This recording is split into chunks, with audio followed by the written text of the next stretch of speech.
আচ্ছা, তরকারিতে আমি একটা দিয়ে দিলাম, মরিচ আর দুটো তেজপাতা, এই দিয়ে দিলাম। এরপরে এর ভিতরে আমি কটা আস্ত জিরে দিয়ে দেবো, এই কটা জিরে দিয়ে দিলাম। এবার আমি এটা একটু কমায় দিলাম, হ্যাঁ এটা একটু কমায় দিলাম।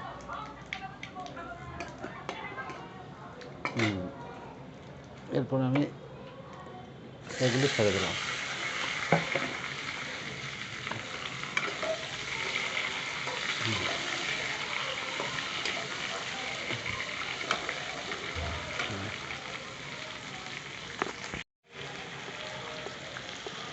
একটু সামান্য একটু হলুদ দিয়ে দিলাম, অল্প পরিমাণে।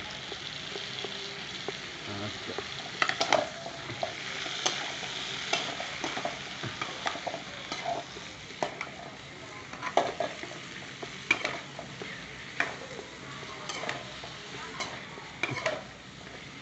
এবার দিয়ে দিলাম একটু জিরের গুঁড়ো, এটা হচ্ছে একটু জিরের গুঁড়ো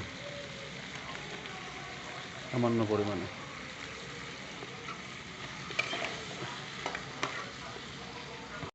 এর ভিতরে দিয়ে দিলাম কতগুলো কাঁচামরিচ, আস্ত কাঁচামরিচ,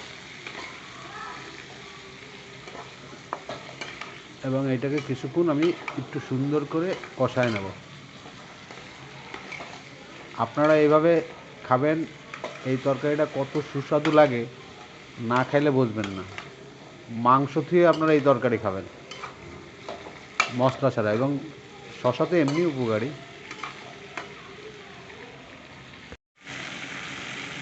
এরপর আমি এতে দিয়ে দেবো পরিমাণ মতো জল।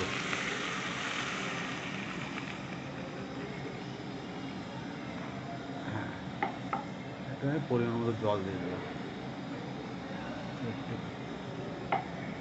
এবার আমি অল্প একটু এটাকে সিদ্ধ করে, এবার আমি ঢাকনাটা উঠে ফেলাইলাম, আর এই ভাজা জিরে গুঁড়োগুলো আমি এর ভিতর দিয়ে দিলাম।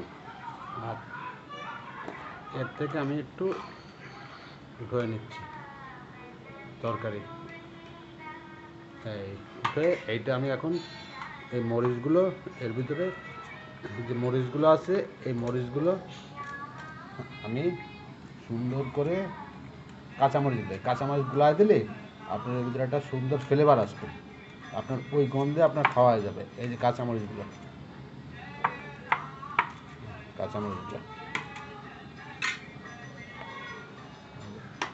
আর এইগুলো এরকম করে 4-5টা এরকম করে দেবেন।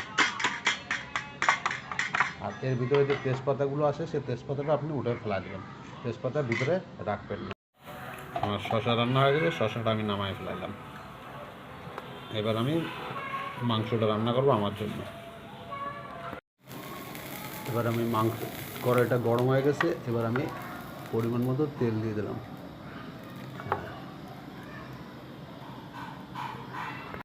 আমি এবার গরম তেলের ভিতরে পেঁয়াজটা ছেড়ে দিলাম, পেঁয়াজটা লাল লাল করে আগে ভেজে নেব।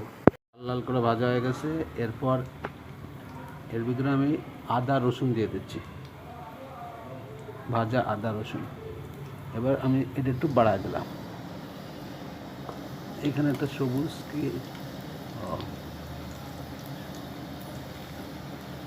হ্যাঁ, এবার আমি দুটো তেজপাতাও এর ভিতরে দিয়ে দিচ্ছি, 2-3টে তেজপাতা আমি এর ভিতরে ছেড়ে দিলাম।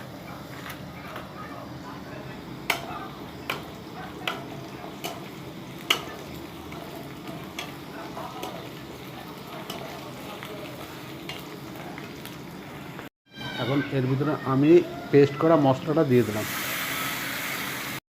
এবারে পরিমাণ মতো লবণ দিয়ে দিলাম।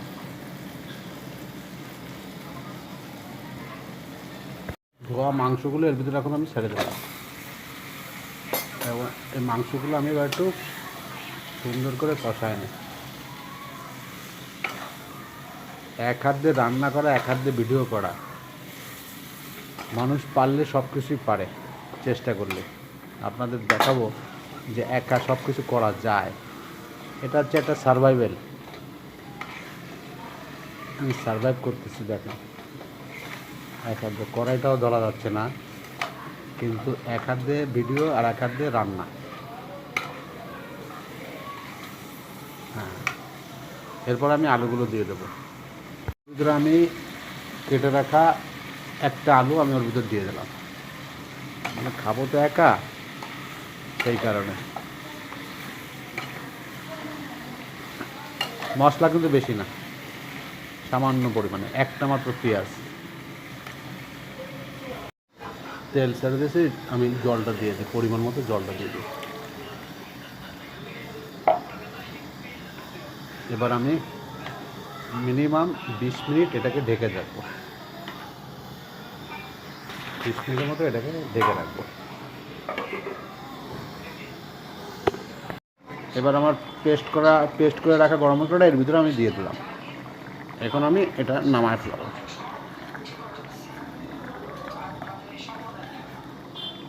হ্যাঁ, দেখছি মাংসটা আমার হয়ে গেছে। এবার আমি গ্যাসের চুলাটা কমায় দিলাম। এবার আমার মাংস হয়ে গেছে। এই হচ্ছে নিরামিষ তরকারি, ভাত, মাংস রান্না করা, সালাদ আজকের মেনু, আর হচ্ছে বেগুন ভর্তা। ওই যে পেঁয়াজ ভেজে রাখছি, পেঁয়াজ দিয়ে এগুলো। এই হচ্ছে আমাদের টোটাল খাবার আজকে। সবাইকে ধন্যবাদ খুলনা ব্লগের পক্ষ থেকে ভিডিওটা সম্পূর্ণ দেখার জন্য। এই ভিডিওটা আপনাদের দেখানোর জন্য ধন্যবাদ জানাচ্ছি খুলনা ব্লগের পক্ষ থেকে। এবং খুলনা ব্লগে এই ভিডিওটা প্রথম থেকে, খুলনা ব্লগের দেওয়া এই ভিডিওটা আপনারা প্রথম থেকে শেষ পর্যন্ত দেখবেন, এটাই অনুরোধ। নাহলে আপনারা বুঝতে পারবেন না যে একটা মানুষ যদি চেষ্টা করে তাহলে সব কিছু হয়।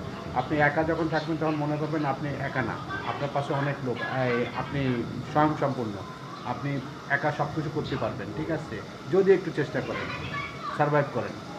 কষ্ট বলে নাই বলে কোনো শব্দ আপনার ডিকশনারিতে থাকবে না।